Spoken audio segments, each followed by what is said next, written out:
I think the idea of the Israeli-Palestinian Confederation that's been launched on the internet and in many, many meetings by Joe Avisar is to get the public more engaged in a discourse of trying to figure out how to resolve the Israeli-Palestinian conflict.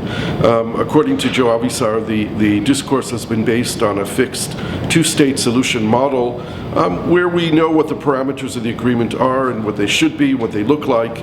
And Joe is trying to break beyond those boundaries of what an Israeli-Palestinian agreement looks like by engaging hundreds of Israelis and Palestinians in an event that's being run as elections for a confederation leadership.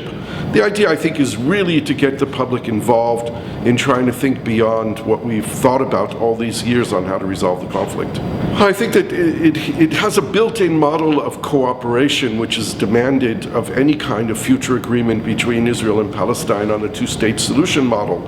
Here, from the outset, the thinking is confederation. And confederation means automatically some kind of cooperation agreement between the two entities. And here, the model that's been established is a model of many, many local entities that are cooperating together.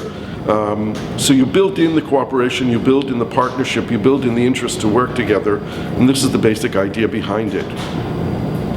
What do you think is more likely to accept the concept of a confederation, the Israelis or Palestinians, and why? Well, I think in reality, at the end of the day, a confederation is really an agreement between two independent sovereign states, and it will require agreement between both parties. It can't be an agreement of one side. I think that there are advantages to a confederation of Israelis and Palestinians, Israel and Palestine. I think at the end of the day it will probably involve a broader range of issues and a broader range of states, probably including Jordan in the first phase. But there needs to be a regional approach to dealing with Israeli-Palestinian peace that looks at economics and environment and water and tourism and all kinds of other fields that we need to cooperate more broadly. It has to be in the interest of all parties. So I don't think it's which comes first, the Israelis or the Palestinians. I think, again, that the idea of the Israeli-Palestinian Confederation exercise is aimed at expanding the public discourse and the public involvement in the peace process. At the end of the day, the governments are the ones that have to sign peace agreements. We in civil society can do all kinds of things. We can demonstrate, we can organize, we can come up with new ideas. We can launch platforms like the Israeli-Palestinian Confederation that will get more people involved in thinking about how to make peace, but at the end of the day, it has to be the governments that will do it. I don't think that any of the governments are going to cooperate with this exercise. I think it's a civil society exercise, and whether or not the governments cooperate is secondary at this point. The idea is to get hundreds and thousands of Israelis involved in thinking more constructively about their futures. I think that the U.S. government will recognize an Israeli-Palestinian Confederation when it's something that's assumed and supported by the governments of Israel and Palestine in the future, and not through a civil society exercise like this one. I think that Yitzhak Rabin would have accepted the Confederation. Again, he would have marched in that direction as a government and not as something which civil society is working on. A confederation agreement is an agreement between sovereign nations, and this is something that governments decide on, not individual non-governmental organizations. What we can do is push forward a discussion. We can push forward the thinking on this. We can engage people on both sides of the conflict in something that's constructive and takes us beyond where we are, which is pretty much stuck. Is the two-state solution the only solution?